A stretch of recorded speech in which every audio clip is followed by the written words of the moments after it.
It appears we have a little bit more clarity on Michael Malone being outed as the Denver Nuggets head coach. Very abruptly shown the door and fired. Seemed like really swift. We didn't really have any reasons or anything, but it looks like things were being covered up pretty well. The team was just really quiet about stuff.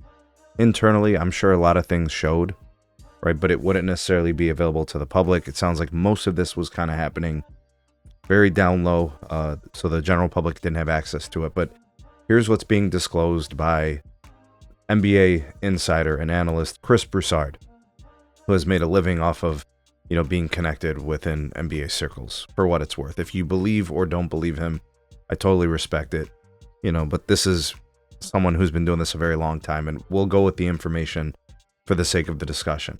Here are some quotes from his First Things First interview, or I guess disclosures. Quote, "I made a few calls and here's what I'm told. This has been brewing for a while. The environment in Denver, I'm told, is toxic." All right, so this makes sense. Why else would you abruptly fire your coach and then in the same kind of motion, you basically told the GM, you're done after this year, we're just going to let you go now anyways. We're not going to bring you back. So the quote goes on. The GM, Calvin Booth, who was also fired, and Michael Malone don't get along. I've been told they weren't even talking with each other. So in and of itself, that's a problem. These are the two guys that are leading the team. One is in charge and bringing in personnel. The other is in charge of coaching and teaching and guiding and managing games and rosters. Like, you got to be on the same page. Michael Malone was the winningest coach in this team's history. Michael Malone is a champion. The team won a championship a couple years ago. So we had reason to try to figure out and understand what exactly happened here.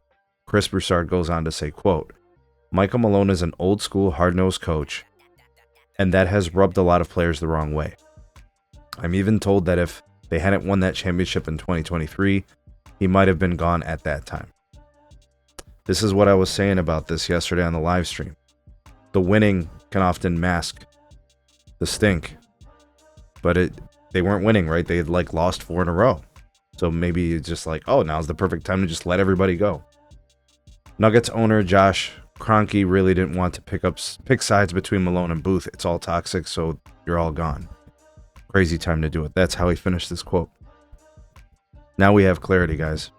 This was about certain players not liking the direction things were going.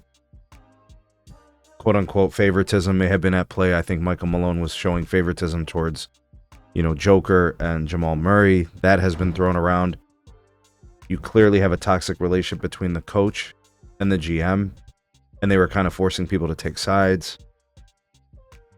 They just got rid of everybody. So that's what we know. What do you guys think about all that? I can offer you my opinion, of course, but I'd like to hear what you guys have to say on it.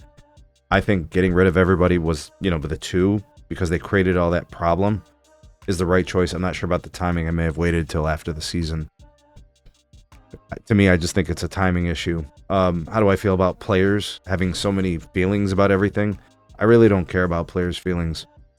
The outcome's the only thing that matters. It's about winning. Too many people have too many feelings. Too many people have too many thoughts and opinions on shit. You're just a player. Do your job. Go out there and you're paid to do your job. You're not paid for your opinions and how you feel. The GM does GM things. The coach does coach things. The owner does owner things. Players do player things. And it all sorts out at the end. And don't contribute to problems and don't make things worse.